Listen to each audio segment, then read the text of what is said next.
मित्रों नमस्कार। तो आप लोगों ने दिवाली मना ली होगी। तो वंस अगेन दीपावली की बहुत सारी शुभकामनाएं, बहुत बहुत बधाई आप लोगों को।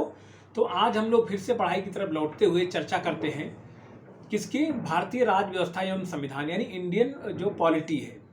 तो उसके बारे में चर्चा करते हैं कि हमारे आर ओ के एग्ज़ाम में जो है इसमें कितने क्वेश्चन आते हैं और क्या क्या हमें पढ़ना चाहिए। और आज हम पहले चैप्टर की बात करेंगे जो संवैधानिक विकास है। जैसा आप सभी लोग जानते हैं कि ये जो है, जिन्होंने देखा होगा हमारी यूट्यूब पर जो मेरी प्लेलिस्ट बनी है उसमें कई वीडियो भारतीय राज्य व्यवस्था संविधान को लेकर के कई चैप्टर हमने एक एक डिटेल्स में पढ़ाए हैं, एक एक चीज़ हमने उसमें बताई है। लेकिन मैं फिर से एक बात बताना चाहता हूं कि आपको पढ़ना बहुत ज़्यादा, इसमें बहुत ज़्यादा चैप्टर्स नहीं हैं, लेकिन पॉलिटी की या राज्य व्यवस्था एंड संविधान में से बहुत ज़्यादा क्वेश्चन आते हैं। जैसे आप लोगों ने देखा है, चाहे वो पहले चैप्टर हो संवैधानिक विकास से हो या नागरिकता से, उद्देशिका से हो, नागरिकता से हो, मूल अधिकार हैं आपके, मौलिक जो है ये निर्देशक तत्व हैं या मौलिक कर्तव्य हैं आपके, संघीय कार्यपालिका है, उसके बाद में जो है विधायिका है, राज्यों की कार्यपालिका है, न्यायपालिका है, स्थानीय स्वशासन है, राज्यों और केंद्र एवं राज्यों के बीच संबंध हैं, और राज्य के अधीन, केंद्र और राज्य के अधीन जो सेवाएं हैं उनके बारे में है, निर्वाचन के बारे में है, उसके बाद में आप जो है निर्वाचन के बारे में, उसके बाद में राजभाषा के बारे में है, और आपात उपबंध के बारे में है, और संविधान संशोधन की प्रक्रिया है। इन सारी चीज़ों को तो आपको पढ़ना है और सब में से क्वेश्चन आते हैं। संविधान संशोधन में से भी बहुत सारे क्वेश्चन आते हैं, उनकी याद करना, और आर्टिकल्स भी पूछे जाते हैं। आज भी बहुत बड़ी मात्रा में आर्टिकल्स के बारे में पूछा जाता है। मैं आज उस चैप्टर की चर्चा करूंगा जिस पर सबसे कम ध्यान देते हैं हम लोग और सबसे ज़्यादा कठिन समझते हैं। एक चीज़ तो आप लोगों ने देखा होगा कि किसी भी बुक का पहला चैप्टर ज़्यादा परेशान करता है।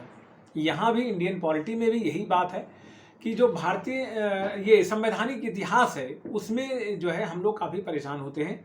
ज़्यादातर लोग उसको छोड़ के आगे बढ़ते हैं, जबकि 2 से 3 प्रश्न यहाँ से आने तय होते हैं। कितने? 2 से 3 प्रश्न आने तय होते हैं संवैधानिक विकास से लेकर के। तो संवैधानिक विकास में हमें क्या पढ़ना है और कैसे पढ़ना है इस पर, और इसको इग्नोर नहीं कर सकते आप इस चैप्टर को। हाँ, थोड़ा सा बड़ा है और क्रम वाइज याद हो जाएगा तो आपको हिस्ट्री में भी काम आ जाता है ये, और ये पॉलिटी में भी काम आ जाता है। तो जैसे संवैधानिक विकास है हमारा, तो वहाँ हम शुरू करेंगे 1600 के चार्टर एक्ट से, यानी कंपनी का जो एक्ट बना था कंपनी के लिए, ईस्ट इंडिया कंपनी का जो चार्टर एक्ट था 1600 का, वहाँ से हम जिससे कि कंपनी को अधिकार मिला था वहाँ से स्टार्ट करेंगे। उसके बाद 1726 के एक्ट के बारे में भी बात करेंगे। फिर हम आएंगे कहाँ पर? रेगुलेटिंग एक्ट 1773 यानी 1773 का रेगुलेटिंग एक्ट। उसमें क्या क्या प्रावधान थे उसको ध्यान से पढ़ना है, उसमें क्या क्या बातें थी क्या। उसके बाद में उसके सुधार करने, उसके बाद जो सुधार हुआ उसमें एक्ट ऑफ सेटलमेंट आया 1781 में। उसके बाद पिट्स इंडिया एक्ट आया 1784 में। उसकी खास बात है कहाँ कहाँ कब बोर्ड ऑफ कंट्रोल हुआ, कब जो है एक परिषद का गठन हुआ, यानी ये सारे बोर्ड ऑफ डायरेक्टर्स का कब गठन हुआ, उच्चतम न्यायालय की स्थापना मतलब किस एक्ट के थ्रू हुई 1773 के तहत, कहाँ कहाँ हुआ, ये सारी बातें हमें ध्यान रखनी है। उसके बाद आता है आपका सीधे आ जाएगा आपका पिट्स के बाद 1786 का अधिनियम, 1786 का अधिनियम आता है। उसके बाद 1792 का अधिनियम आता है। ये आपको ध्यान देने वाली बात है, इसमें से भी क्वेश्चन आते हैं बहुत बड़ी मात्रा में। फिर चार्टर एक्ट ऑफ 1813। फिर चार्टर एक्ट ऑफ 1813 में क्या था? जो कंपनी का व्यापार था उस पर किस चीनी और चाय छोड़कर सब पे प्रतिबंध लगा दिया गया। फिर जो रही सही कसर थी वो 1833 के चार्टर एक्ट में पूरी कर दी गई। 1833 चार्टर एक्ट में चाय और चीनी के व्यापार पर भी जो है रोक लगा दिया गया, कंपनी नहीं कर सकती। यानी अब जो है गवर्नमेंट का कंट्रोल, यानी ब्रिटिश सरकार का कंट्रोल अब धीरे धीरे बढ़ता जा रहा है। उसके बाद में आप आते हैं सीधे 1853 के एक्ट के बारे में। ये भी जो है चार्टर एक्ट ऑफ 1853 कहलाता है, यहाँ पढ़ेंगे। उसके बाद भारत, फिर जो है 1857 की क्रांति के बाद भारत सरकार अधिनियम 1858 आ जाता है। तो 1858 के बारे में वहाँ से बहुत सारे चेंजेज हो जाते हैं। सीधे जो है सरकार चलाना सीधे ब्रिटिश के अंडर में, सीधे महारानी इसका जो है की देखरेख में यहाँ की सरकार चलती है, भारत सरकार। उसके बाद आ जाता है आपका का थोड़ा सा देखते हैं इसमें। उसके बाद आ जाएगा भारत परिषद अधिनियम 1892 आता है। भारत परिषद अधिनियम 1892 आ गया। उसकी क्या क्या खास बातें हैं? उसमें जो है कुछ सदस्यों को, भारत के सदस्यों को अनुपूरक प्रश्न पूछने का, जो भारतीय सदस्य थे जो काउंसिल में, उनको जो है अनुपूरक प्रश्न पूछने का अधिकार हो गया यहाँ से। फिर आपका मार्ले मिंटो सुधार जिसको बोलते हैं, यानी 1909 का अधिनियम आता है, जिसमें क्या होता है कि मुस्लिमों के लिए अलग प्रतिनिधित्व की, यानी जो है धर्म के आधार पर यहाँ प्रतिनिधित्व, यानी फूट डालो राज करो की नीति जो है इस अधिनियम से पुष्ट हो गई। इस अधिनियम के द्वारा उसको बल मिला। फिर आपका आता है मॉन्टेग्यू चेम्सफोर्ड जो है 1919 का, इसमें प्रांतों में द्वैध शासन और जो है की स्थापना। फिर उसको आगे बढ़ाते हुए 1919 जिसको मॉन्टेग्यू चेम्सफोर्ड बोलते हैं, उसकी खास खास बातों को हमें पढ़ना है।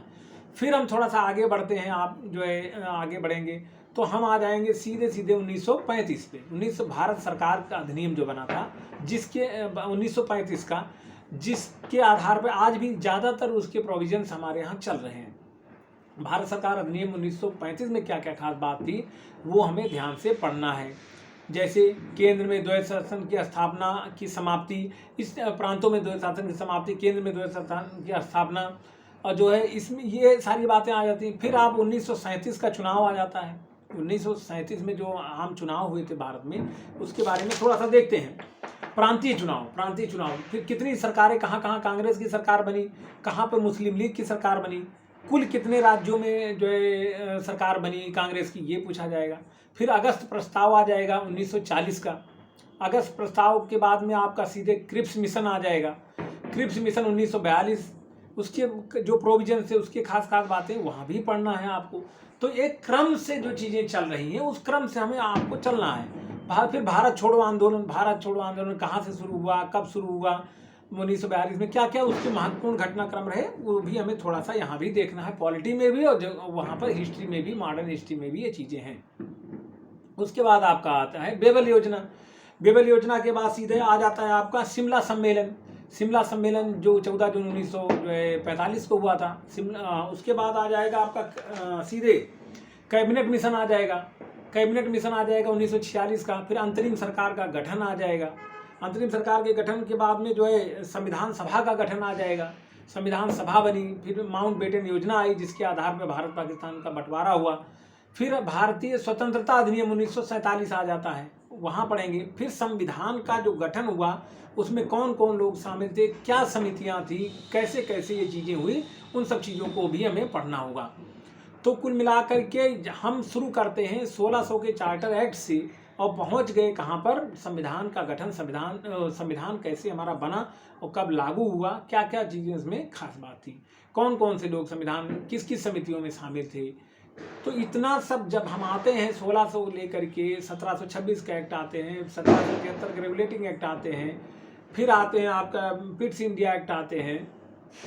उसके बाद में 1792 का जो है परिषद अधिनियम आते हैं, 1813, 1833, 1853, 1858, जो है 1862, 1892 और होते होते 1909, 1919, 1935। उसके बाद में जो है प्रांतों में चुनाव, अगस्त प्रस्ताव, उसके बाद में क्रिप्स मिशन के बाद बेबल योजना, और होते होते जो है आप कैबिनेट मिशन होते होते यहाँ भारत छोड़ो आंदोलन और जो है सारी चीज़ें कैबिनेट मिशन होते होते और आपको स्वतंत्रता अधिनियम 1947 पे आ गए हम, और संविधान सभा का गठन। तो इतनी सारी बातें हमारे पहले चैप्टर में हैं जिनको हमें ध्यान से पढ़ना ही होगा, और इसमें से 2 से 3 प्रश्न निश्चित भी हैं, तो इसको आप छोड़िए नहीं। हमने और चीज़ों को डिटेल में पढ़ा है, इसको आप थोड़ा डिटेल में पढ़िए, क्योंकि ये 10 मिनट की वीडियो में ये ख़त्म होने वाला नहीं है। इसको कम से कम 2 दिन लगेगा आपको, 2 से 3 दिन लगेगा आपको अच्छे से अगर समझना है तो एक एक चीज़ को समझना है।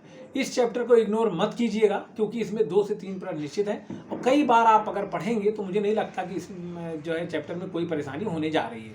तो बहुत बड़ी परेशानी इसमें नहीं है, तो आप लोग इसको पढ़िए।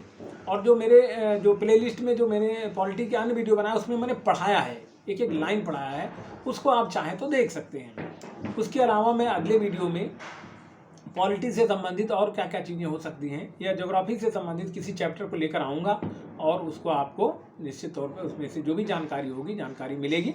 तो आप लोग लगातार पढ़ते रहिए, आप हमारे साथ बने रहिए। Thank you very much.